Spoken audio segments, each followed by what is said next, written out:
We tend to live a stuttering type of existence, the repeating of debilitating patterns of thoughts that are hard to break out of if we do not set our intentions to do so. When you set your intentions, you are delivered from this never ending cycle of allowing life circumstances to make you believe you can't live the life of your dreams. You need to intentionally make something happen in order for it to happen. So don't sit idly by waiting for your proverbial Superman or Wonder Woman to rescue you. You can rescue yourself once you understand that you have a superpower too, and that is your intentions. What do you want? I mean, what do you really, really want out of your life and for your life?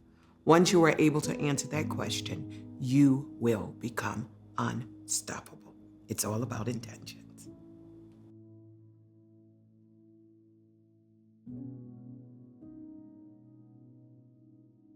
Welcome back to our in a series on intentions, and this is yet another installment.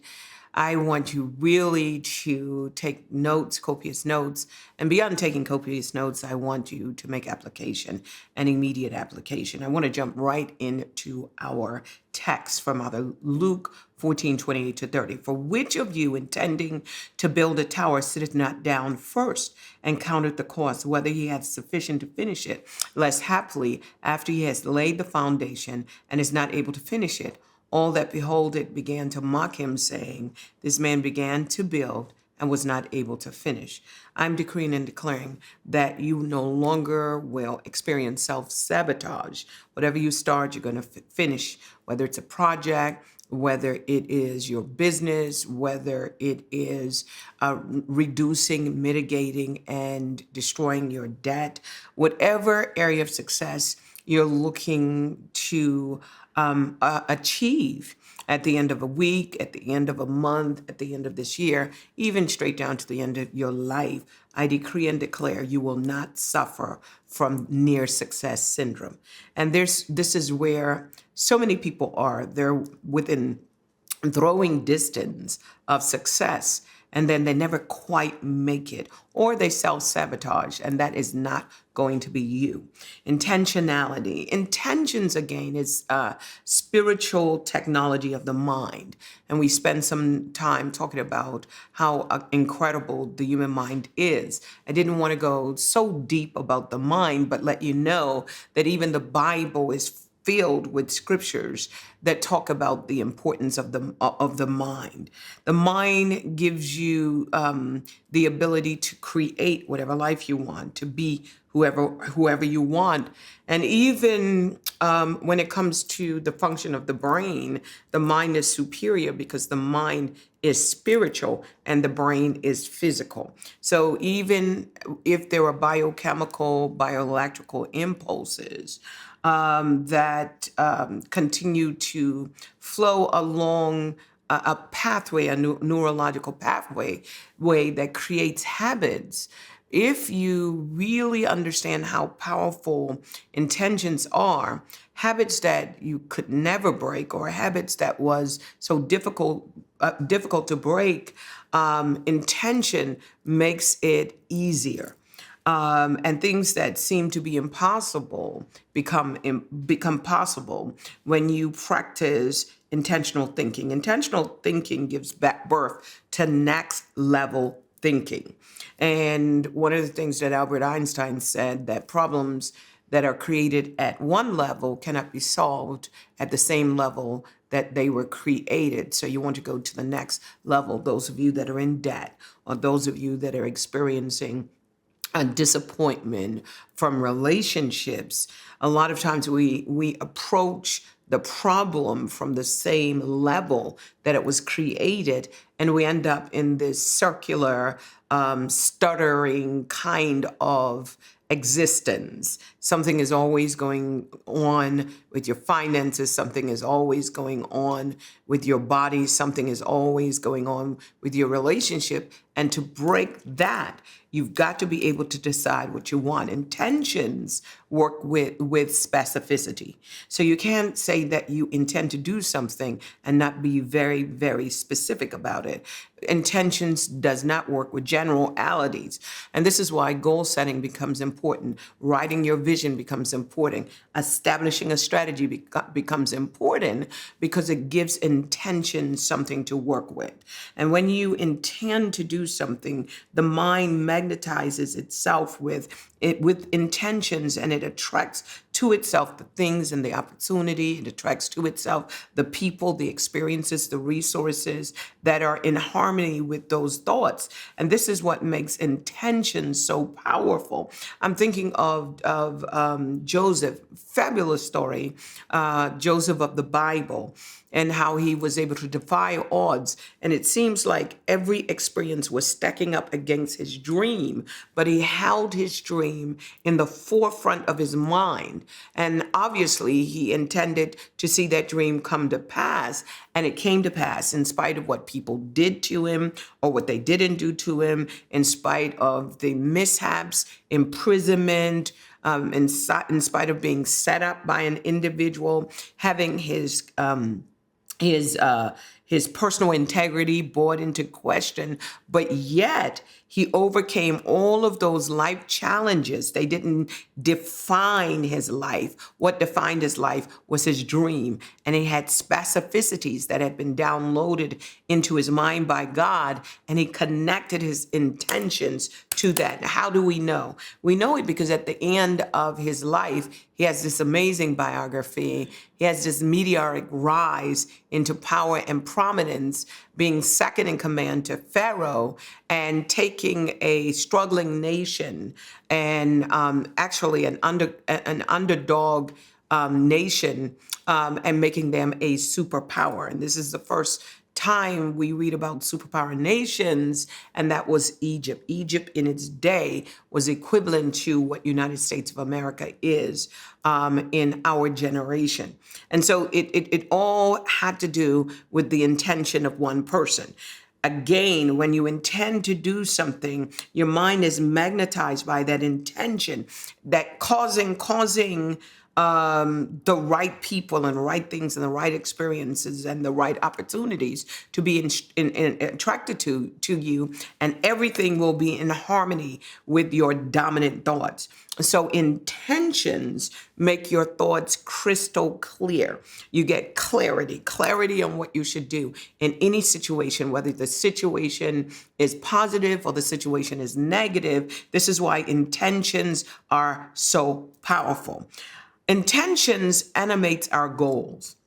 So we talk a lot about vision. Again, highly recommend the book, Hello Tomorrow. And there I really treat the whole idea of vision boarding, giving you an understanding how powerful vision is. And from vision grows your strategy. From strategy grows your goals, your KPIs if you're in business. And then from there, it dictates on a daily basis your activities, the steps that you're going to take to bring your goals to pass, to satisfy the 14 pillars of your strategy, and then your goals. And again, when we talk about you establishing a bucket list is like goals that you set for your life. And when we talk about bucket lists, you got these 12 buckets. And again, chapter 8 of Hello Tomorrow will give you those 12 buckets. And then what you do is you set your intentions for those buckets, hence the word bucket list. And when your goals are animated, it helps you to put feet to your dreams and then to take action that are in harmony with your vision. That means that the tendency for self-sabotage, you are actually delivered from self-sabotaging. That whole idea of intentions helps you to take action in the right way. We have limited time. And we have limited energy. So how you spend that time is important, because once an hour goes, you cannot get that hour back. And instead of procrastinating or wasting time, you are actually harnessing your time and you're maximizing that time. As time is money, that means at the end of your week, at the end of your year, you will have something to prove for it. And even if it's not tangible money, you might have finished a degree, or you might have studied a book. And I think that if you break your life up again in those 12 areas, and let's just call it and use buckets, and you establish your goals based on that vision, I'm telling you, you will live a fulfilled life.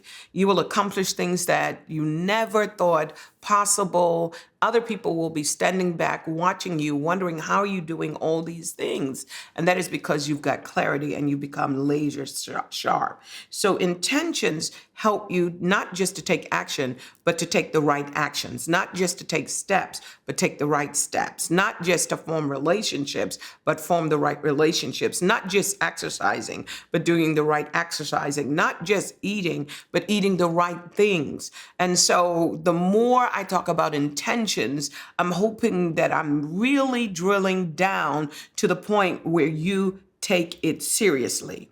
Don't just sit idly by waiting for something to happen. Intentionally make it happen. Nothing happens until you make it happen. So as long as you're waiting for Superman or Superwoman to come to rescue you, or Wonder Woman, Superman and Wonder Woman to come and rescue you and make your life happen, you are going to be the Superman. You are going to be the Wonder Woman, and you're going to be able to take your cape out, put the ass on your chest, and make things happen. You're going to defy odds. You're going to leap buildings and in one leap, or you're going to be able to work faster than a bullet. But it's important to understand that you will never achieve anything if an action doesn't take place. And my question is, what you waiting for? I mean, start. Think about where you want to be, where you want to be in the next year. Think about where you want to be in the next 2 years. And guess what? Do not start, or never start with, how am I going to pay for it? That's the wrong place to start. You start with, what do I want? What do I really want? And then you use those 12 buckets, and you might be asking, well, what are those 12 buckets you keep talking about? Chapter number 8 in Hello Tomorrow. Just go ahead and order the book today, and you'll see what the bucket should be. A lot of people don't take action because they don't feel like it. So they're driven by their emotions. So you should never allow your thoughts and actions to be driven by emotions, and never allow them to dictate to what you do or what you don't do. I don't always feel like doing things, but my feelings are not invited around the table. Feelings are exactly that. They come and go. And you should never make permanent decisions based on temporarily emotions and feelings. Intentions helps you to overcome that inertia. It helps you to get up over that I don't feel like it. It gives you the drive, it gives you the attention, it gives you the laser sharp focus on what you need to do, because you've intentionally sat down and you've counted the costs, you've looked at the steps, you've written out your vision, you've written out your strategy and your goals, and then you put feet to it, and intentions helps you to do that. Never, ever allow your emotions and thoughts to lead you. Allow your dreams and visions, because sometimes we can get to a point where we think we can't. And that's the wrong way to live your life. One of the things that Og Mandino said, a great author, I read all of his books. He said, weak is the man who permits his emotions and thoughts to control his actions. Strong is he who forces his actions to control his emotions and thoughts. And that's really, really powerful. Most people sabotage the prospering power of their mind by becoming a prisoner of their emotions and their limiting beliefs and thoughts. So when we talk about intentions, we know that that is a technology of the mind. So setting your intentions to accomplish or acquire something helps you to actually succeed because it helps you to recognize and utilize the resources that you already have sufficient amount of. And so a lot of people are looking for these resources outside of them, but you have enough. You have an abundance of resources to do anything that you want. And we call those resources imagination and creativity and your ability to dream. You don't need an education to imagine. You don't need an education to be creative. You don't need an education to dream. These are natural to the human being, and we have an abundance of it. So use what you've got. Use your ability to imagine. Use your ability to be creative, and use your ability to dream. Intentions. I remember my mother asking me, Cindy, what do you want to do? Do you want to do piano, or do you want to do bowling, or do you want to do ballet? And I said, I want to do it all. I wanted to do photography. I wanted to do ballet. I wanted to travel. I wanted to play piano. I want to do bowling. I have a horrible handicap. I still can bowl, but I managed to hire a coach to help me bowl. And I still am not good at that, but I went bowling. And my mother never said, well, we don't have money for you to do all of this, because I grew up in abject poverty, but I intended to do all of it. And at 8 years old, I just used my imagination, and that's when I created my first business. I started my business at 8 years old because I wanted to do this, this, and this. There was no money in the house, but I used my creative ability, and I decided I'm starting this business. I started one business, I started the second, and since 8 years old, I've been a business owner. I've owned businesses ever since. I've owned restaurants, I've owned consulting companies, I've owned businesses ever since. I've even done construction and real estate. But I'm a business owner. There's no limits for what you can do. And you don't allow what you immediately believe is limited resources. You live in a world of unlimited resources, and the greatest source of resources is your mind. And on top of that, if you have the backings of God, he said, I'm able to supply all your need according to my riches and glory. And just because you don't see it immediately, it doesn't mean that it's not there. You might have problems seeing resources. And again, just pray and ask God to deliver you from possibility blindness. And so intentions is a catalyst that animates your goals. It puts feet to your dreams. It breathes life into your vision, and it makes all your aspirations possible. Intentions actually lifts the lids of limitation. So even if you have a closed mind, or you're restricted in your thinking because of cultural conditioning, some of the most amazing things happen when you set your intentions. You set your heart and you dial it onto intentions. I'm a reader of philosophies. Robert Fritz said, if you limit your choices only to what seems possible or reasonable, you disconnect yourself from what you truly want, and all that is left is compromise. Just brilliant. You compromise in life. You say, well, I can't have this, so I'm just going to accept that. Even those of you that want to move out from renting your house and buy your other house, don't allow your credit scores, don't allow your salary to dictate whether or not you buy a house. I've seen some of the most amazing things happen when someone puts their mind or sets their intention to a specific goal. So don't limit yourself by saying, oh, I don't have enough of this and I don't have enough of that, therefore I cannot buy a house. The most amazing things happen. I remember a story about a woman who was a giver, and the church was in the building fund. She didn't make very much money, but she made a vow, and she took the extra money that she was saving up for a house and she gave it to the church building fund.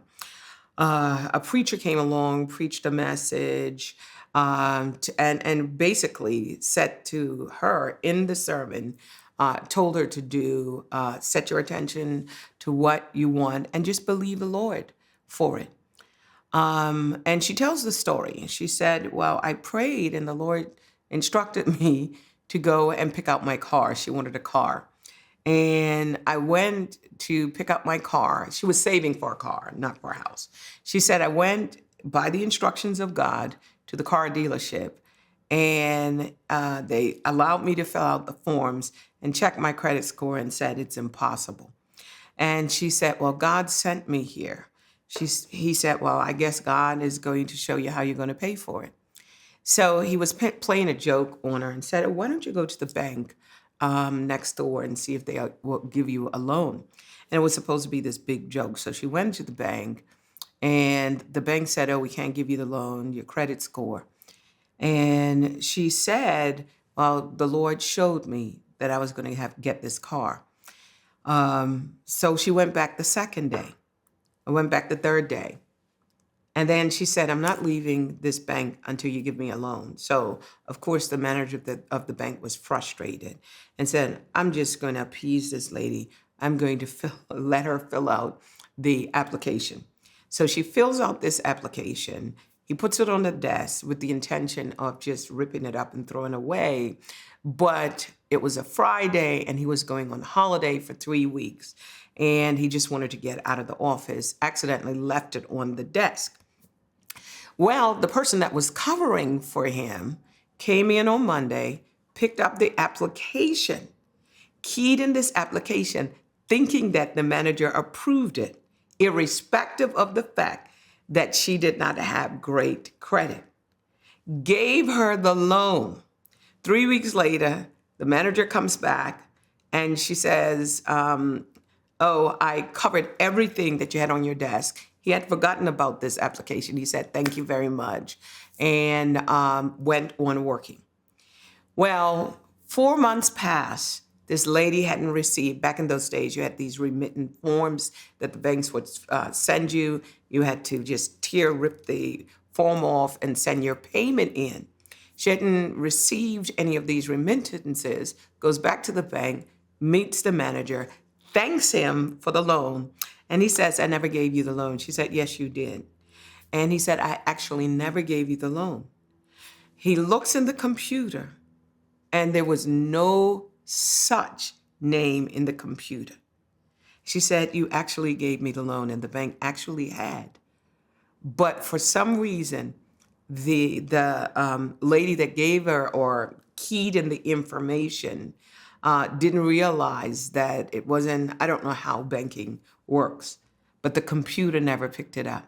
And if the computer didn't pick it up, for all intents and purposes, money had never been given. And he still thinks the lady was crazy. But she laughed, literally laughed, not all the way to the bank, all the way from the bank. Because what she didn't do is consider the fact that I have this vision, I have this dream, how am I going to pay for it? And God just set her up that she gets the car is free. And even though she goes back month after month to try to give the bank the payment that should have been for this loan that they gave her, because it was never recorded in the computer, they could never receive her money. And this is an interesting story because the moment you set your intentions up, then with God, nothing is impossible. So those of you that have dreams and those of you that have goals, you might be scoring a piece of music for an opera or an orchestra or for television, and you're looking at the fact that, well, I may not be able to get my music to whoever needs to get it. Leave those details to God. Set your intentions to do whatever is in your heart to do by way of your dream or your vision or your goal. And remember, with Matthew 19:26, with man, this is impossible, but with God, all things are possible. Intentions. Intentions make you a super achiever because you connect with the supernatural God. Remember, with God, all things are possible. And when you set your intentions to do something that has never been done before in your family, in your community, in your industry, God activates the mind's faculty to accomplish it. And that activation to accomplish something that has never been done, something that has never been created within your family, within your community, within your industry, that particular faculty is called innovation. So intentions gives you this superpower called innovation. Let's look at Genesis 6, 1 to 22. And I'll read the first couple of verses. You could fill in the blanks, and then read the last. The Bible said it came to pass when man began to multiply on the face of the earth, and daughters were born unto them, that the sons of God saw the daughters of man, that they were fair, and they took them wives of all which they chose. And the Lord said, my spirit shall not always strive with man, for that he also is flesh, yet his days shall be 120 years. There were giants in the earth in those days, and also after that, when the sons of God came unto the daughters of man, and bare children with them, and the same became mighty men, which were old, man of renown. So these were powerful people, and they had powerful personal brands, and they were influencers. They were mighty men. They were men of renown. That means that they had global reach. God saw that the wickedness of man was great in the earth, and that every imagination of the thoughts of the heart was only evil continuously. And it repented the Lord that he had made man on the earth, and it grieved him at his heart. And the Lord said, I will destroy men whom I have created from the face of the earth, but both man and beast and the creeping things and fowls of the air, for it repented me that I have made them. But Noah found grace in the eyes of the Lord. Then it goes on, these are the generation of Noah. Noah was a just man, a perfect man in his generation. Noah walked with God. Noah begat sons. There was Shem, Ham, Japheth. Then the Bible talks about in verse number 8, the earth was filled with violence, and it was corrupt. And God looked, and everything was full of corruptions. And he said all the flesh had corrupted his ways on the earth.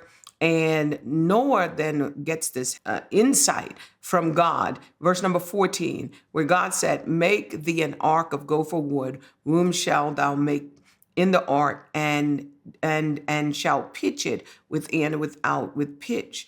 And anybody knows anything about geology, pitch is just above the depth where diamonds can be found.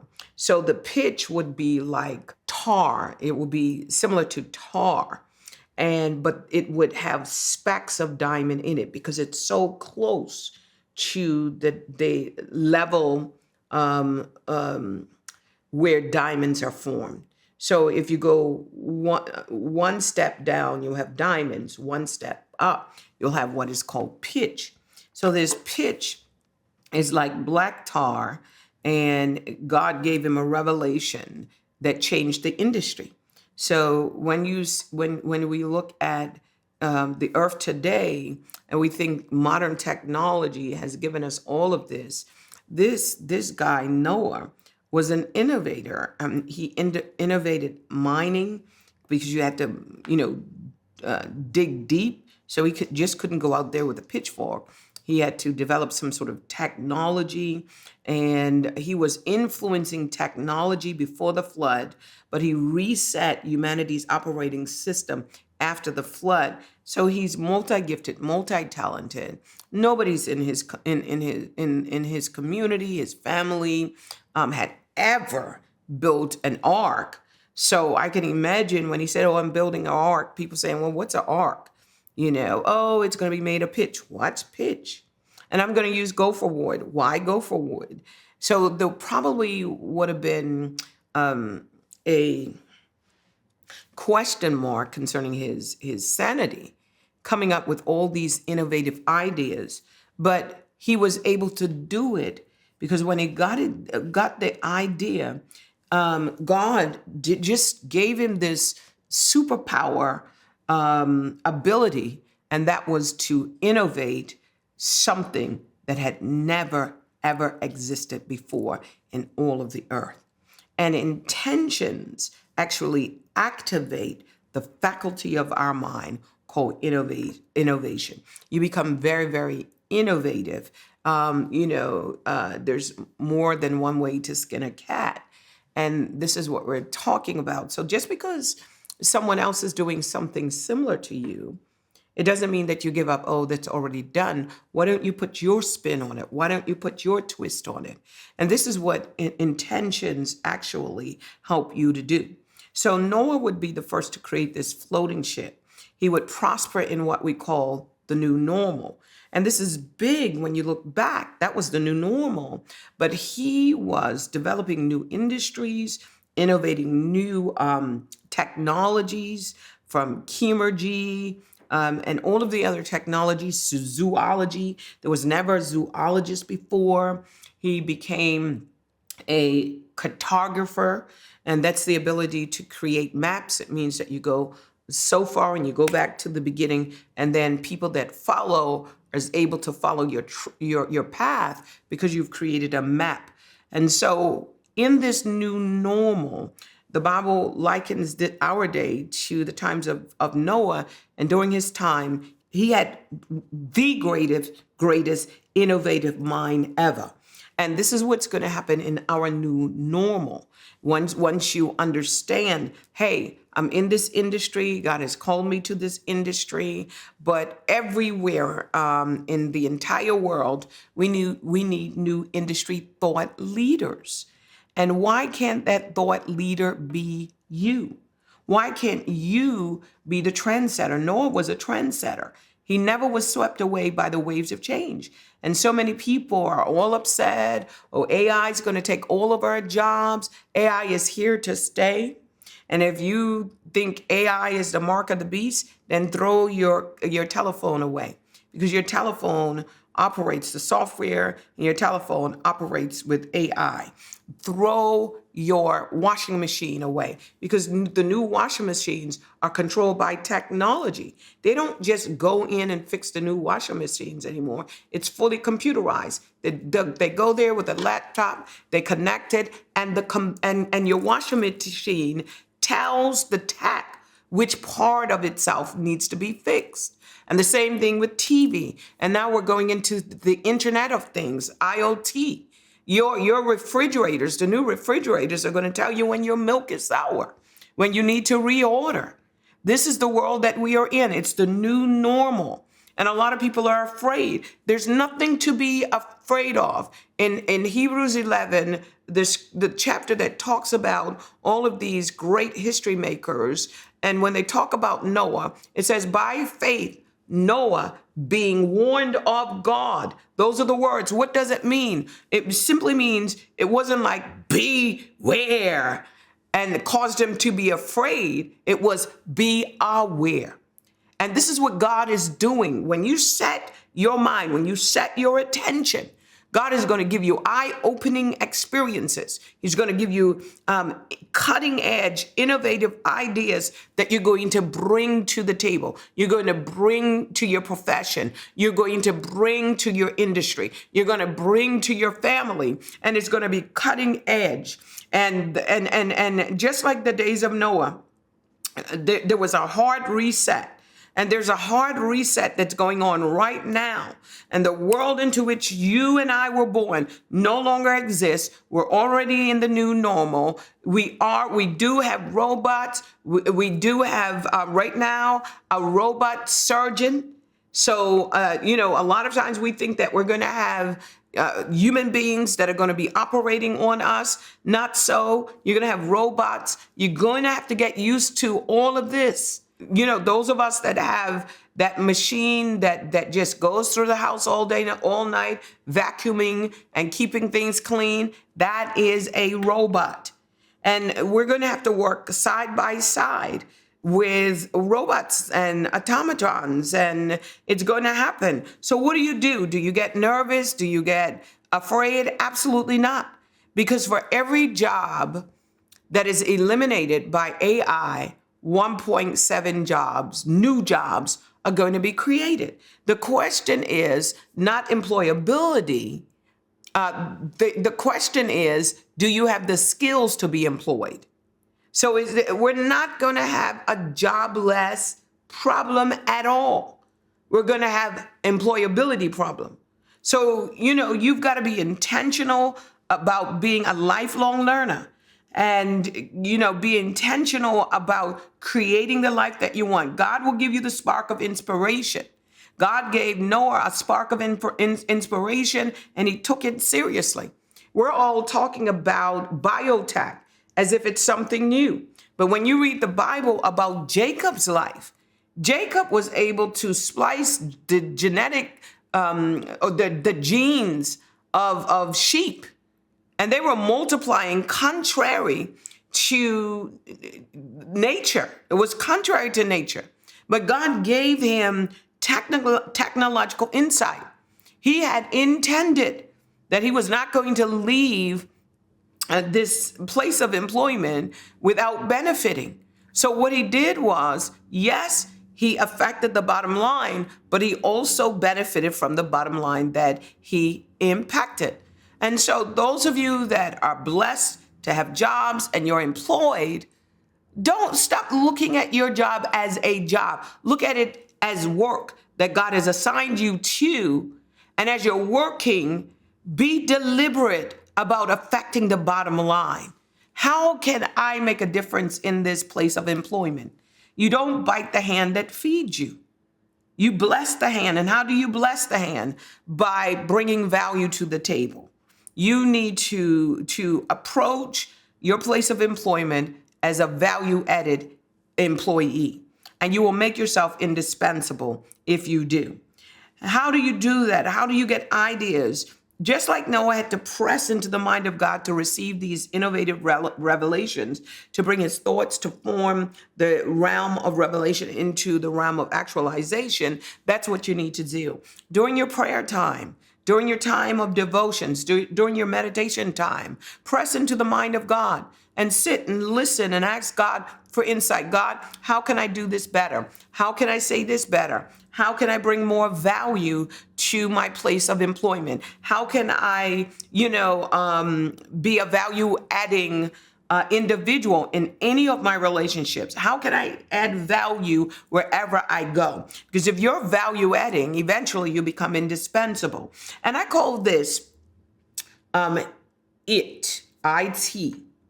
So IT is big in this fourth industrial revolution. We are now in Industry 4.0. And in the kingdom, IT is big as well. It's not just in the secular world where we say, well, IT is one of the biggest industries. It's also big in the kingdom. I call it IT or it thinking, and it's the technology called intentional thinking. So we have IT in the natural, we have IT in the spiritual, and I call it intentional thinking. So today it's official. I am decreeing and declaring, in terms of the kingdom, you are officially an IT specialist, intentional thinker. Intentionality develops the art of thinking big. And I want you to spend more time doing it. Intentionality puts thoughts into your future, and therefore you will become a thought leader. One of the things that I've discovered is that thinking doesn't cost anybody anything. It's free. And it's your thoughts that determine your destiny. As a man thinketh in his heart, so is he. And so as we wrap up this session, I want to pray that you become a kingdom IT specialist, intentional thinker. And I'm asking God to really bless you. And even as he spoke to Noah and gave him heads up, and through IT and intentional thinking, he became the first in his family, the first in his community, the first in his nation, and the first in the world to bring to bear an innovative idea given to him by God called an ark, also known as a cruise ship. And so he was in the cruise ship business way before we had cruise ships. he was in the cruise ship business.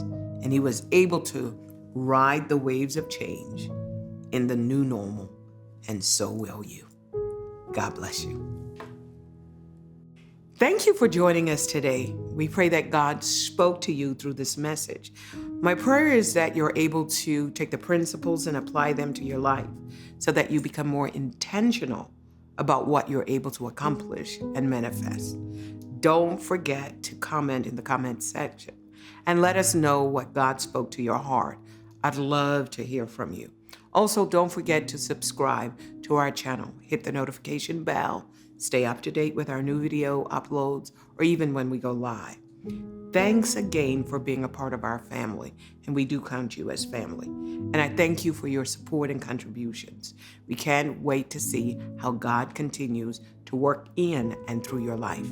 And as always, it's a pleasure, it's an honor to do life with you in real time. God bless. The Cindy Trimm Ministries app just got even better. Dive into the brand new experience right now by updating or downloading the latest version of the app for free in the Apple or Google Play Store. The dynamic home screen keeps you up to date with the latest empowering articles, sermons, live streaming services, and a weekly arrangement of the most inspiring content available anywhere. Watch on-demand messages and begin leading your empowered life group today. Sign up now and receive your how-to handbook and discussion guides for each message. There's more empowerment at every click. Engage in the latest events hosted by Dr. Trimm and find out when she's coming to a city near you.